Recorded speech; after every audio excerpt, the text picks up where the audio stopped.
Hello, உளுந்து இனிப்பு போண்டா எப்படி செய்கிறதுன்னு பார்க்கலாங்களா? நான் 1 கப் உளுந்து எடுத்திருக்கேன். அதை வந்து நல்லா கழுவிட்டு ஒரு 1 ஹவர் வந்து ஊற வச்சுக்கிறேன். இப்போ ஊற வச்சுட்டு அதை வந்து இது மாதிரி ஒரு இதில் சல்லடையில் போட்டு அதை நல்லா தண்ணி வடிகட்டி, ஒரு தண்ணி கூட இருக்கக்கூடாது, நல்லா வடிகட்டிடணும். இப்போ வந்து அதில் பாதி அளவுக்கு மிக்ஸி ஜாரில் சேர்த்துட்டு நான் 3/4 கப்பு வந்து சுகர் எடுத்திருக்கேன். அதில் பாதி போட்டு 2 ஏலக்காய் எடுத்திருக்கேன். அதையும் சேர்த்து இந்த மாதிரி நல்லா அரைச்சிட்டு வந்துக்கலாம். கொஞ்சம் உப்பு, 2 ஸ்பூன் அரிசி மாவு, ஒரு பிஞ்ச் ஆஃப் சோடா சேர்த்துருக்கேன், பேக்கிங் சோடா.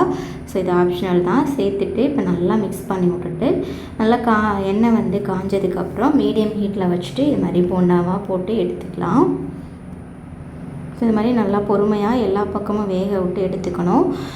அடுப்பு வந்து மீடியம் ஹீட்டில் இருக்கணும். ரொம்ப ஹீட் வச்சிங்கன்னா நம்ம சுகர் சேர்த்துருக்கிறதுனால சீக்கிரமே மேலே உள்ளது வந்து கலர் வந்துடும், உள்ளே உள்ளது வேகாது. அதனால் மீடியம் ஹீட்டில் வச்சு இது மாதிரி எல்லாத்தையும் பொரித்து எடுத்துக்கலாம். ஸோ இது மாதிரி வீடியோஸ் பார்க்க நம்ம சேனலை சப்ஸ்கிரைப் பண்ணிக்கோங்க. தேங்க்ஸ் ஃபார் வாட்சிங்.